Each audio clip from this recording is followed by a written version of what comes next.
Okay, I never thought I'd say this, but I have become completely hooked on bird photography, which doesn't even make sense. I'm not even a photographer, I'm a video guy, and I like cool stuff, like dirt bikes, and I like to party. I don't have time to use binoculars and look at a goose just sitting there and shitting in the pond. But apparently it's one of the primary reasons people buy cameras, and over 96 million Americans are into birding. And I feel like it's gonna be a lot easier to understand why birding is so fun. If you've ever played Pokemon, you start off as this kid that knows nothing about Pokemon, and you wander around, and then you run into worms and a Pidgeot, right? Pidgey, Ratatouille, Rattata, you catch a rat. But in the game, you have the Pokedex, which is super handy, right? Because it tells you what kind of Pokemon is in front of you, and it tells you information about it. We have that in birding as well, but it's on your phone. It's just a free app. Eventually, you get to a point where you're encountering the same Pokemon in your hometown over and over, so then you have to go and explore other places, right? And venture out. I just got back from traveling to Ohio and Michigan for a shoot. And in the past, I'd be like, I'm just there to work, but now I'm like, I'm there to bird. So it makes traveling a lot more exciting, but also it makes things like hiking a lot more exciting too, because you just have this extra element of things that can happen that are exciting while you're hiking. But I tell you, when you come across a bird that you've never seen before, it could be exhilarating, it could also be relaxing. Sometimes you feel like you're a ninja trying to sneak through places because you don't want to scare off the birds. But it's also a great reason to go outside, which is linked to just overall better well-being and better mood and just happiness. We like being happy, right? Being outside. Bird. All right, so Carrie is at 98 birds right now. Yeah. I'm at 82, and Frank's at 0. 0. First app you need to get is Merlin Bird ID, so create your account. The easiest way to find birds is through sound. So all you do is tap that microphone, and now it's listening. We hear a bunch of action over here, so follow the sound. It's like hunting almost. You're going to shoot the birds, but with a camera. Oh, it heard something. Forster's turn. Forster's turn. It'll turn yellow as the app is hearing it. So you hear that it's coming from those birds right there, right? And you see it turning yellow. Yes. That means that's probably a Forster's turn. Okay. So now you got to take a picture to confirm. Okay. Or see it through binoculars like me. Yeah. You got a shot. Okay. Oh, you got one with a fish in its Oh, mouth. he's got something in his mouth. Yeah. So look, you could click on it There it is. Yeah. and it'll give you multiple photos to look through. Dude, you got your first Pokemon. That's a cool first bird. He looks like a little robber. I took a picture. Okay, I so- saw it. I identified it. This is my bird. And it's gonna ask you where you are. You can say Bolsa Chica and then hit save. Oh, okay, okay. So I actually save it in the location, like it shows me a map Yeah. of where you I saw got it. Yeah, okay, where I So got there you it. go. Where I captured it. Now there's a check mark next to it, right? And you go to your life list. You have one species on your life list. Yeah, one, and Carrie's at 99 or? Carrie's at 99, and I'm at 82. Carrie's about to see her 100th, so this is kind of a big moment. What's the goal? There is no ending, right? There's like thousands of There's birds. about 10,000 bird species around the world. Okay, how do you know what kind of bird this is? Yeah, because he's not making any sound. Right. So But I'd have to like scan him. yeah, and go ahead and take a photo. And if the bird's far away, I'll have to take a picture and then send it to my phone and then load it up. But fill out the bird in the box. Okay. And then it just wants to know that you are here in Huntington Beach. You hit identify. Great egret. Oh, that's a great egret? Yeah. I thought that was a snow egret. No, these ones are bigger. Oh. The snowy egrets are smaller. If your picture's not detailed enough, it might give you a few different options. But right now it's giving you only one option, and then you could look at the pictures and you could generally say that's the bird. And so I can add this bird. Yes. Interesting. Woo, you got another lifer Oh, too. this is a cool Yeah, app. That's how I usually identify most of my birds. Carrie likes to use a book and she memorizes the entire animal kingdom so that she can identify it with just her binoculars. Now it's your turn to identify a bird without our help at all. So let the addiction begin, Frank. That was Willet. a willet. Yeah, and just confirm it. That looks like it. Yeah, that's the one. You're off and running, Yeah. or flying, should I say. So it's kind of fun because then you can start to like learn about birds. Whoa! But, oh, is that an osprey? It might be an osprey. That'd be sick. Oh, You he's get a got dog. something. Yeah, he actually got something. He got a fish. He's got a fish. Get it, guys, get it. Frank's fourth bird's gonna be an osprey. That's crazy. He has all these birds before he has a house finch. That's like catching a Charizard before you caught a Weedle. But once you know what these birds are, you see how much more exciting it is? Yeah, especially when they're doing something, not just standing there. Yeah. Oh, that's different. What is that? Oh yeah, look at that beak. Oh, snap. My That's gonna be your century. 100th This bird? is the century bird. It's gotta be this one.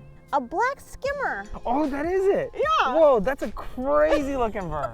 Weird Yeah, bird. that's a weird bird. Right, but that's like the type of stuff you see all the time when you're looking for birds. Like usually you wouldn't even notice. Yeah, you don't notice it. Yeah. Yeah. Oh, the osprey's got a fish. Oh dang, it's coming the this way. Oh, it's like the fish gets to see where he's flying. It's almost like Titanic. He's flying. What bird are you most excited to see? I want to see a woodcock.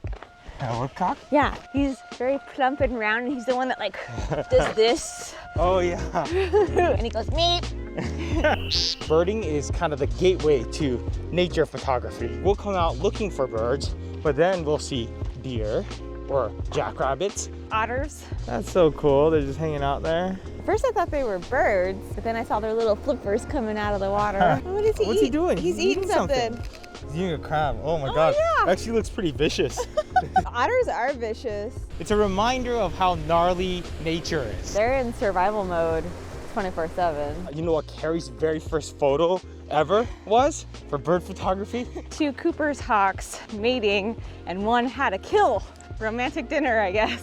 Dinner and then some. Within 30 seconds of walking through this park. I think another one of my favorite finds was that Nuttall woodpecker that was inside the hole in the tree. Oh, yeah, I forgot about that one. Oh my God, it's in the tree. It's a It's little in the woodpecker. tree? You see him? Oh my gosh, he's sticking his head out. Oh, you're so cute. Oh, that's cool. He's super close. You're gonna get so much detail. Oh, I got a little bit of bokeh behind him. I bet you there's a good one in there. All right, so now let's talk gear. What do we need? What do we want? Again, I'm still new to this. I'm still not even at 100 birds yet. I'm at 98.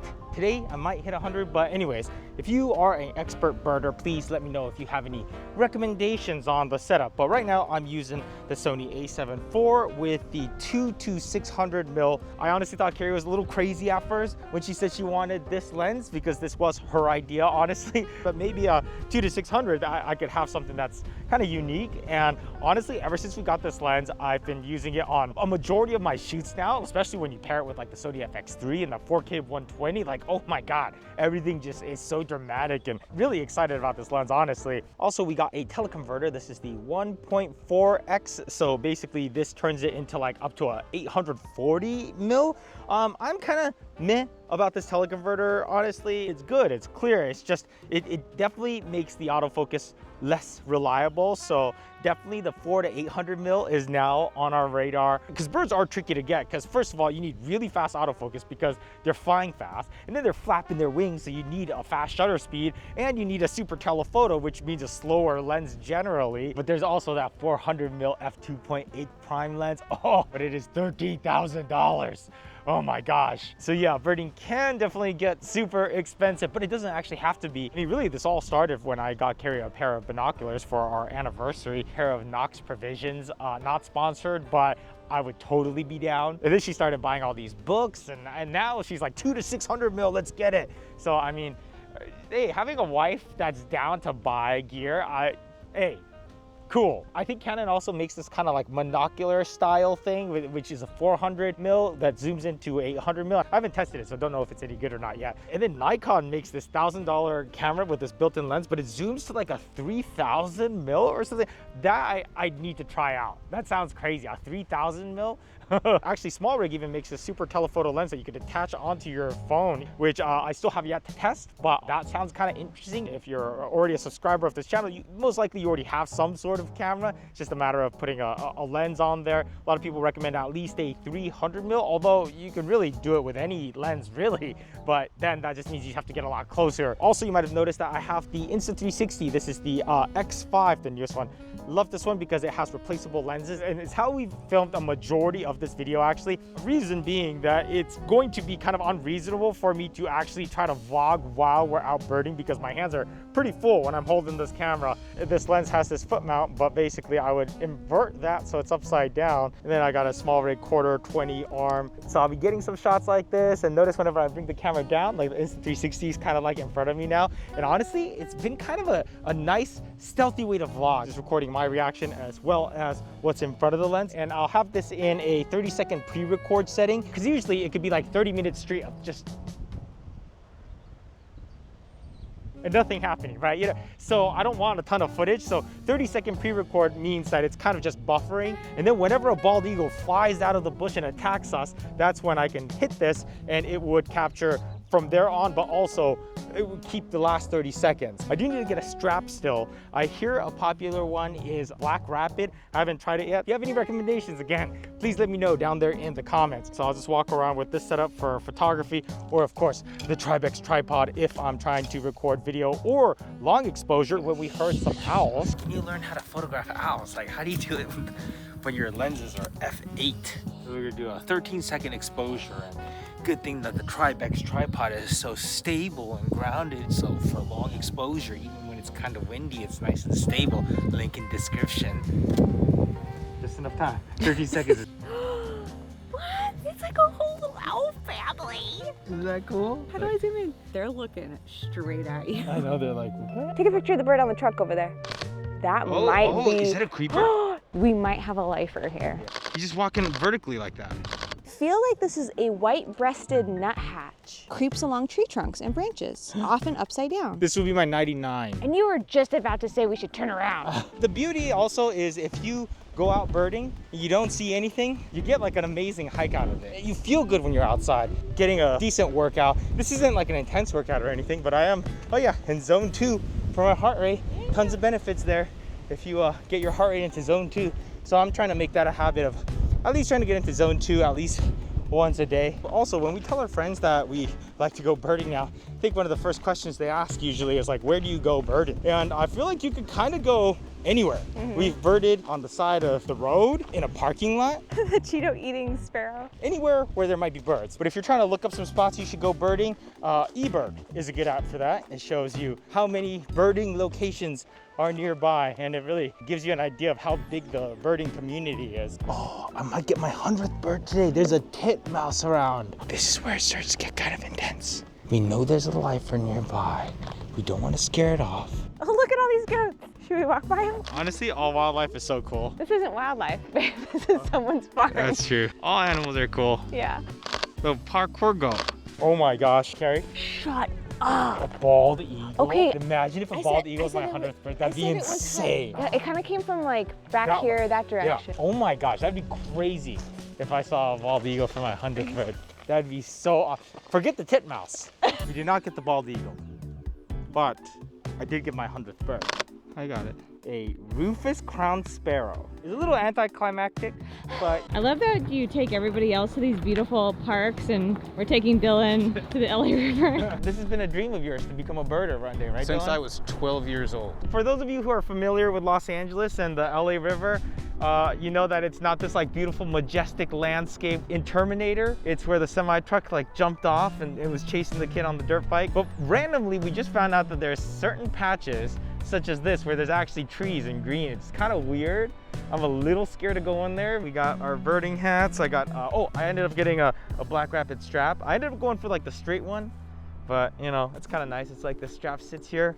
I can bring the camera up, and the camera slides up and down this strap, so this part never moves. Nice. Bam! You need a birding name. Oh, it should be your first bird on your life list. Like, I feel like all great bird shots need a great voiceover to go along with it. We have ventured away from the 405 freeway. We find ourselves traversing down the rugged terrain of the natural Los Angeles habitat. Smooth concrete that blends in seamlessly to the algae and other fauna around us. Outstanding. There's a shirtless man over there peeing in a bush. So, okay. He's probably not a bird. birder. Not a birder. Let's go this way. Did your app hear anything yet or no? Yeah, it actually did. What did it hear? A barn swallow. I don't know. That's gonna be your bird name?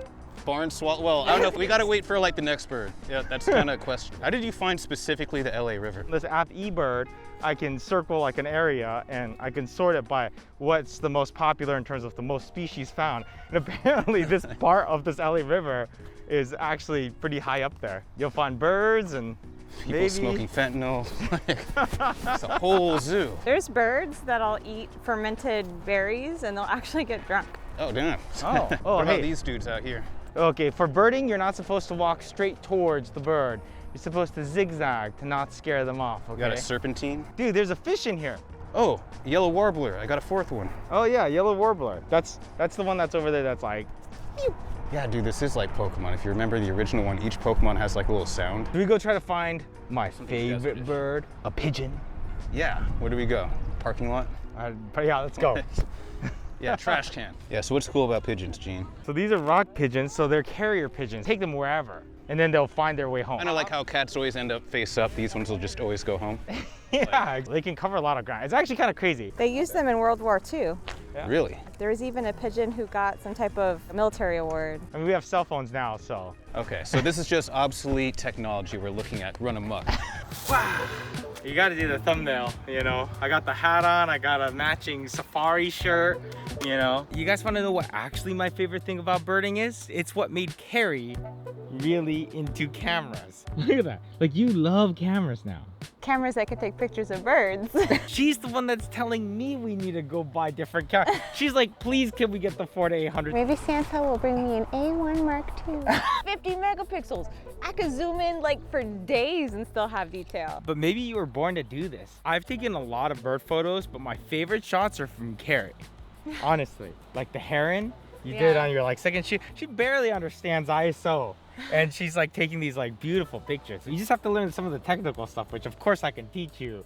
But like, she's interested to learn this stuff now. I think one of my favorite things that have come out of birding is actually seeing you be challenged. I think one of the biggest things I learned, if I saw something at an 800 mil and I had to bring it up, it would take me forever to find it. I'd be like, how?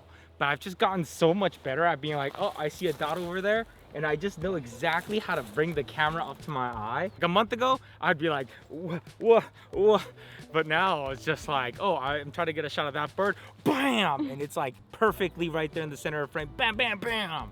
So it's like kind of like a physical challenge too. There was one time I was cracking up because a bird flew by and I don't even think you looked through the viewfinder. I think you just were like, da-da-da-da. Oh yeah, sometimes I shoot from the hip. Those have not worked. I tried those before where it's like, and I know I don't have enough time to do this because it's flying past. I'll just, they're just like out of focus shots of nothing. Oh, what was that? Do something. Acorn wood.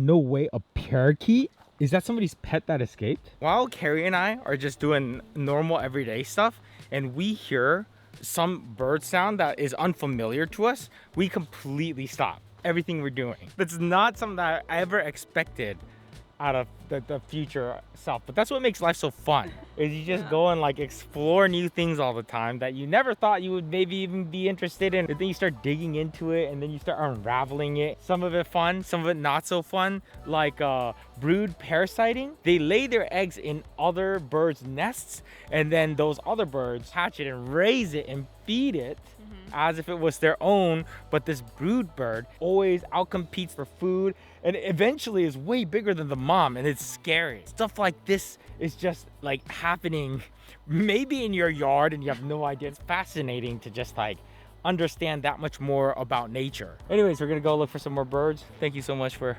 hanging out with us for another journey, learning new things. I love these types of episodes, I must say, of where I get to learn new things, you know? This is all new to my brain.